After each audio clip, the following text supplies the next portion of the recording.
मेरे प्रियो, हम लोग वचन से देखेंगे आज।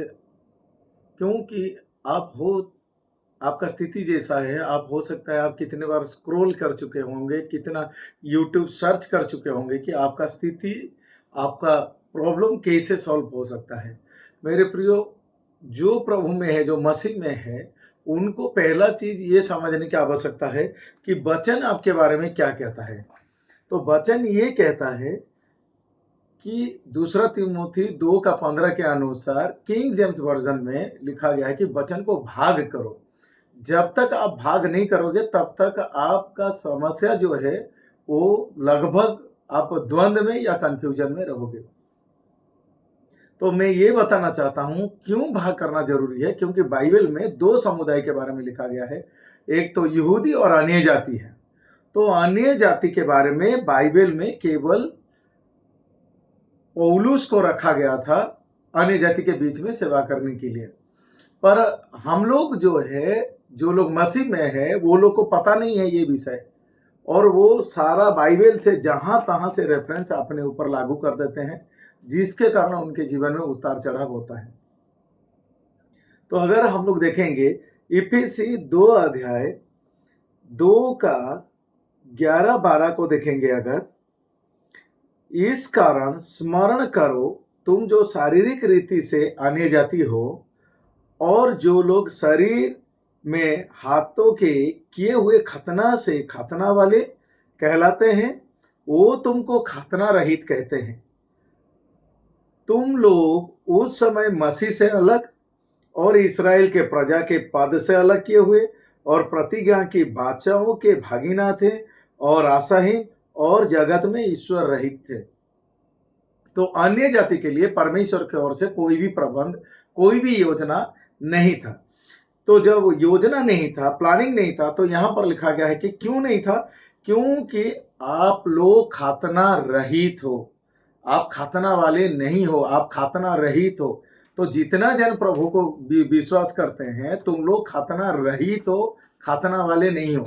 तो जब खातना वाले नहीं हो तो खातने वालों के लिए जो योजना सब है, आप उसी को अपने ऊपर लागू कर देते हो कि नहीं, वो सब चीज भी हमारे लिए है। ऐसा बिल्कुल नहीं है। तो दो समुदाय पूरा ही अलग है। तो इसीलिए लिखा गया कि तुम लोग उस समय मसीह से अलग और इज़राइल के प्रजा के पास है। आप ना यहूदी हो, ना आप इजरायली हो, ना आपको कोई प्रतिज्ञा दिया गया, ना आप कोई बाचा आपको दिया गया था। अन्य जाति आशाहीन थे और जगत में ईश्वर रहित थे। इसीलिए जो अन्य जाति है वो जिसको तिसको ईश्वर मान के चलने लगे, प्रकृति को ईश्वर मानने लगे, क्योंकि वो ईश्वर रहित थे। ईश्वर का कोई भी योजना उनके जीवन में नहीं था। तो इसी हिसाब से वचन को समझना बहुत जरूरी है। पर हम लोग वचन को क्यों समझना नहीं पाते हैं? क्योंकि समझाने वाला आपको क्लियरली नहीं समझाते हैं, बल्कि आपका जरूरत के अनुसार वचन को समझाते हैं। आप भी बीमार है तो वचन क्या कहता है बीमारी के बारे में। आपका घर में झगड़ा हो रहा है तो वचन क्या कहता है झगड़ा। आप निराशा है तो वचन क्या कहता है। तो टोटल जो मसीह लोग हैं उसी में ही लग पड़े हैं कि कुछ दैवीय शक्ति उन्हें मदद करेगा। नहीं, आपको प्रैक्टिकली बातों में आने की आवश्यकता है, क्योंकि खुद का वातावरण को आप खुद तब संभाल नहीं पाओगे जब सच्चाई को जानोगे। तो अन्य जाति जो थे, जो खातना रहित थे, वो सदियों से ईश्वर रहित थे। तो केवल पौलुस के जरिए से, अगर हम लोग देखेंगे प्रेरित पुस्तक उसका 9 अध्याय को अगर हम लोग देखेंगे तो यहां पर इस तरह लिखा गया है। 9 में दमिश्क मार्ग में पौलुस को चुना जाता है। 9:15 में परंतु प्रभु ने उससे कहा तू चला जा, क्योंकि वो तो अन्य जाति और राजाओं और इजरायली के सामने मेरे नाम प्रकट करने के लिए मेरा चुना हुआ पात्र है। तो अन्य जाति को स्पेसिफिक पौलुस को भेजा जाता है। तो पौलुस से ही अन्य जाति का स्टोरी आरंभ होता है, पहले से नहीं। पहले से पुराना नियम में अन्य जाति के लिए कुछ भी नहीं है। आप लोग पुराना नियम से जो अपने ऊपर लागू कर रहे हो, मैं ये घोषणा करूंगा, ये बातों को अपने ऊपर लागू करूंगा, ये मेरे लिए भी होगा, मेरा घर के लिए होगा, वो नहीं, वो यहूदी लोगों के लिए था। आपका स्टोरी पौलुस से ही आरंभ हो रहा है। प्रेरितों 9 अध्याय से आपका स्टोरी चालू हो रहा है। प्रेरितों 9 अध्याय पौलुस से वो शिक्षा तो आरंभ हो रहा है। तो उसी हिसाब से पौलुस ही इफिसी पत्री में लिखता है कि कैसे उस समय स्थिति था। तो जो खतना रहित थे उनके लिए ना वो मसीह से अलग थे, इज़राइल के प्रजा नहीं थे, वो प्रतिज्ञा के वाचाओं के भागी नहीं थे, आशाहीन थे, ईश्वर रहित थे। तो ईश्वर का साथ कोई भी कनेक्शन नहीं था। तो फिर ईश्वर का किसके साथ कनेक्शन था? जो खातना वालों के साथ था। तो आप खातना वाले नहीं हो। तो जब आप खातना वाले नहीं हो, खातना रहित हो, तो वचन को थोड़ा भाग करो कि खातना वालों के लिए क्या है और खातना रहित के लिए क्या है। इसी हिसाब से अगर हम लोग देखेंगे गालाती पुस्तक 2 अध्याय का 7-8, परंतु इसके विपरीत जब उन्होंने देखा कि जैसा खातना किए हुए लोगों के लिए सुसमाचार का काम पत्रोस को सौंपा गया, वैसे ही खातना रहित के लिए मुझे सुसमाचार सुनाने को सौंपा गया, क्योंकि जिसने पत्रोस से खातना किया हुआ में प्रेरिताई का कार्य बड़े प्रभाव सहित करवाया, उसी ने मुझे भी अन्य जातियों में प्रभावशाली कार्य करवाया। तो जो खातना वालों के लिए पत्रोस अर्थात 12 चेलों को भेजा गया, पर पुनरुत्थान के बाद स्वर्ग से जब पौलुस का चुनाव होता है दमिश्क मार्ग में, तब खातना रहित या अन्य जाति के लिए पौलुस एक ही जन है, उसका नाम है पौलुस, को ठहराया जाता है।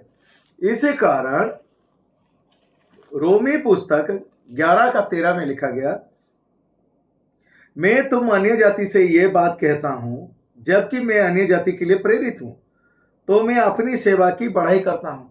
तो इसलिए पौलुस कहता कि मैं अन्य जाति का प्रेरित हूं। तो 12 जो चेले थे वो यहूदी इजरायली लोगों के लिए प्रेरित थे, वो अन्य जाति के लिए प्रेरित नहीं, बल्कि स्पेसिफिक पौलुस को रखा गया वो अन्य जाति के लिए प्रेरित होने के लिए।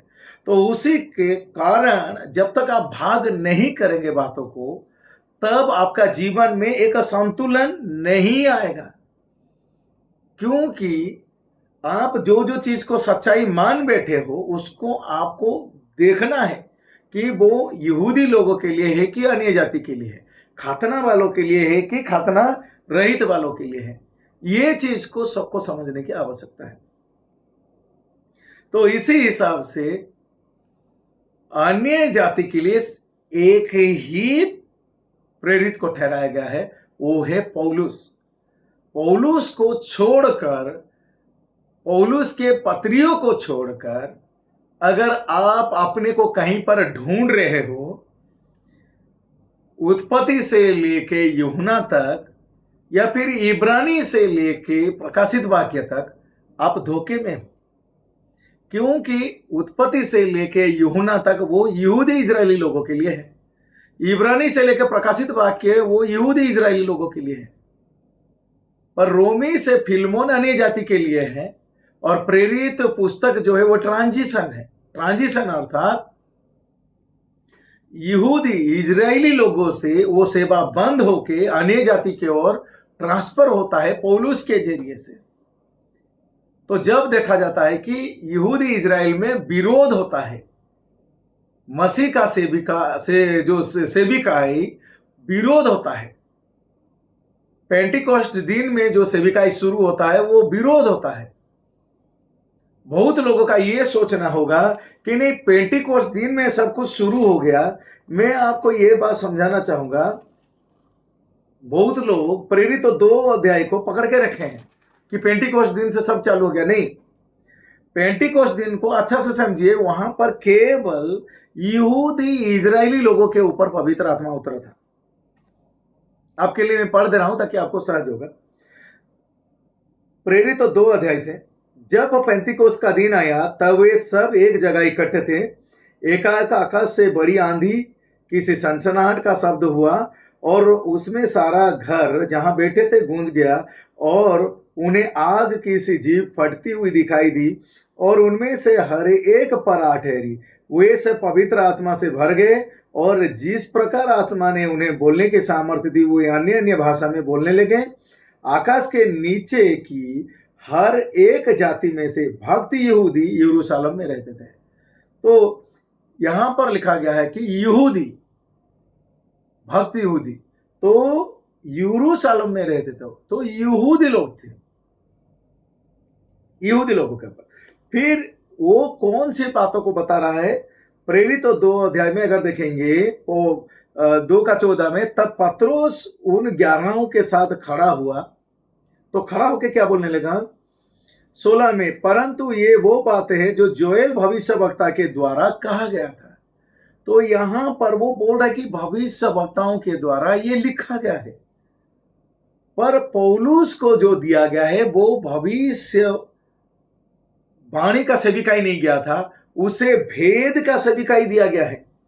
तो रोमी 16:25 में लिखा गया, रोमी पुस्तक 16:25 में, अब जो तुमको मेरे सुसमाचार अर्थात यीशु मसीह का संदेश के प्रचार के अनुसार स्थिर कर सकता है, उस भेद के प्रकाश के अनुसार जो सनातन में छिपा था।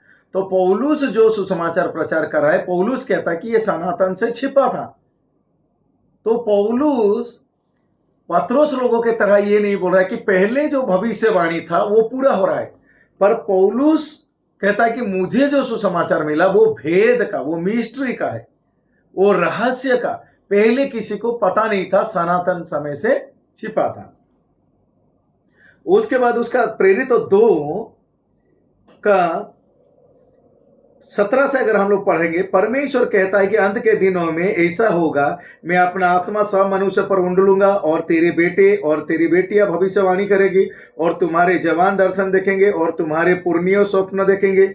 वरन मैं अपना दास और अपनी दासियों पर भी उन दिनों में अपने आत्मा में से उंडलूंगा और वे भविष्यवाणी करेंगे, और मैं ऊपर आकाश में अद्भुत काम और नीचे धरती पर चिन्ह अर्थात लहू और आग और धुएं का बादल दिखाऊंगा। प्रभु के महान और तेजस्वी दिन के आने से पहले सूर्य अंधेरा और चांद लहू सा हो जाएगा, और जो कोई प्रभु के नाम लेगा वो उद्धार पाएगा। 22 में, हे इजरायली ये बात सुनो। तो वो इजरायली के बीच में वो सेवा चल रहा था और वो सेविकाई का विरोध हुआ, और उस विरोध में पौलुस खड़ा होता है, पौलुस को चुना जाता है और पौलुस को अन्य जाति की ओर भेजा जाता है, जबकि यहूदी और इजरायली लोगों के बीच में सेवा पोस्टपोन्ड हो गया, वो स्टॉप हो गया। तो अभी जो सेवा चल रहा है वो पौलुस का सेवा चल रहा है, भेद का समय चल रहा है। तो पौलुस का सेवा बुलाहट प्रेरित तो 9 अध्याय से आरंभ होता है, खत्म कब होगा? जब कटअप उठाया जाएंगे तब पौलुस का सेवा खत्म होगा। उसके बाद फिर से जो पोस्टपोन्ड हो गया था इजरायली यहूदी लोगों का जो सेविकाई, वो फिर से स्टार्ट होगा। इसको समझने की आवश्यकता है। तो अन्य जाति के लिए पौलुस से शुरू होता है और फिर कटअप में खत्म होगा। ये अन्य जाति का समय सीमा है। तो इसी कारण आपको समझने का जरूरत है कि 12 चेले को रखा गया है, खातना वालों के लिए रखा गया था, जो सेवा उनका बंद है। प्रेरित 2 अध्याय में जो पेंटिकोस्ट का सेवा, जो पवित्र आत्मा का सेवा, वो पोस्टपोन्ड हो गया है। पर अभी आपका मन में आएगा, अभी भी तो चल रहा है। वो इसलिए चल रहा है क्योंकि ना समझ के कारण, क्योंकि बहुत सारा यहूदियों का बात चल रहा है जो अन्य जाति के लिए रखा नहीं गया है। क्योंकि बहुत लोगों को यह भी बात मालूम नहीं है कि वो लोग यहूदी नहीं है, इजरायली नहीं है, खातने वाले नहीं है।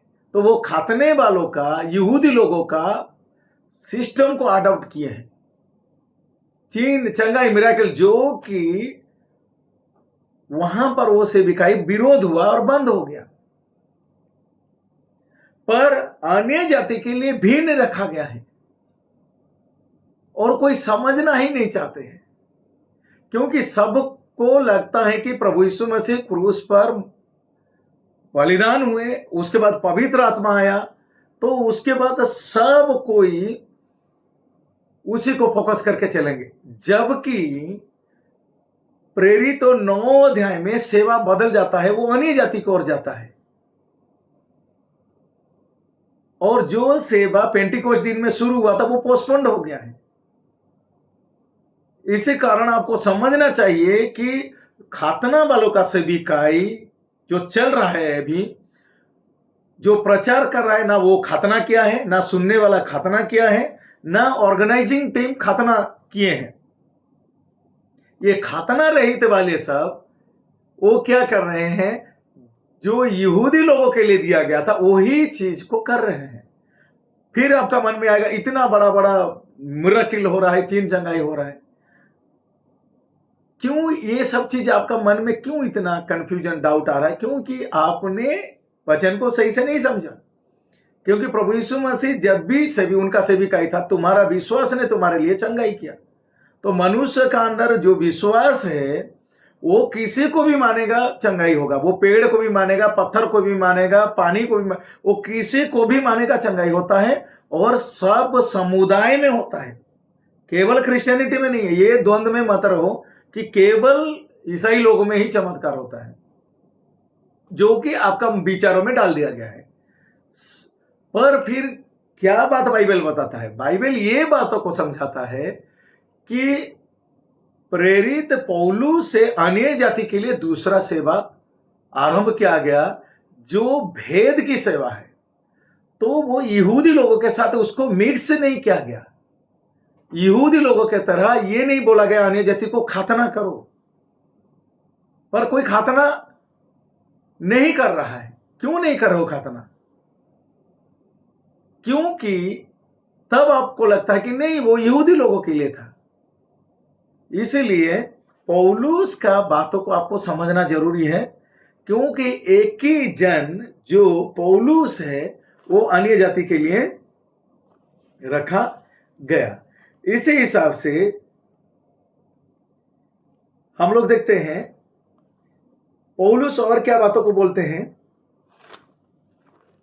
हम लोग उसको देखते हैं। एफिसी 3 अध्याय 3 का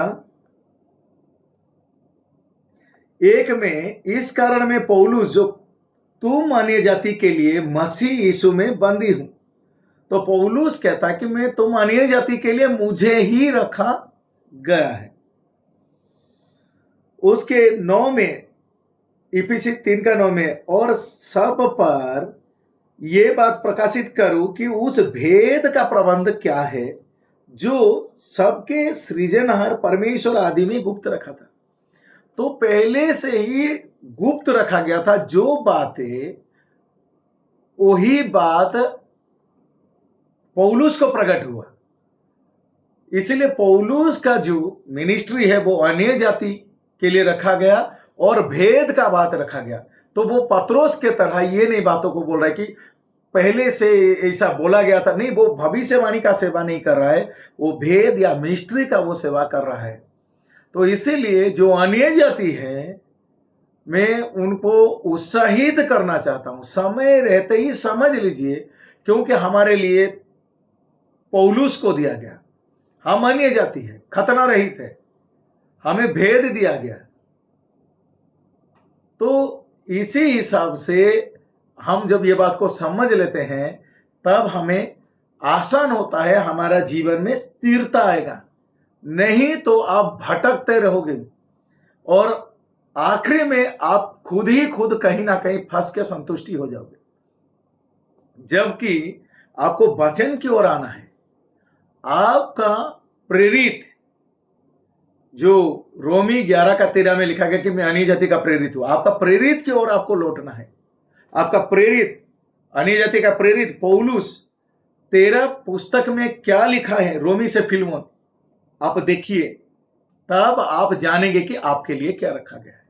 तब आपका जीवन में एक स्थिरता आएगा। नहीं तो आप ये भूल भुलैया, ये जाल में फंस जाओगे और आखिरी में कटअप में शामिल नहीं होगे। कटअप का मतलब उठाया जाना, रैप्चर में शामिल नहीं हो सकते, क्योंकि पौलुस का सेविकाई एंड होता है रैप्चर में।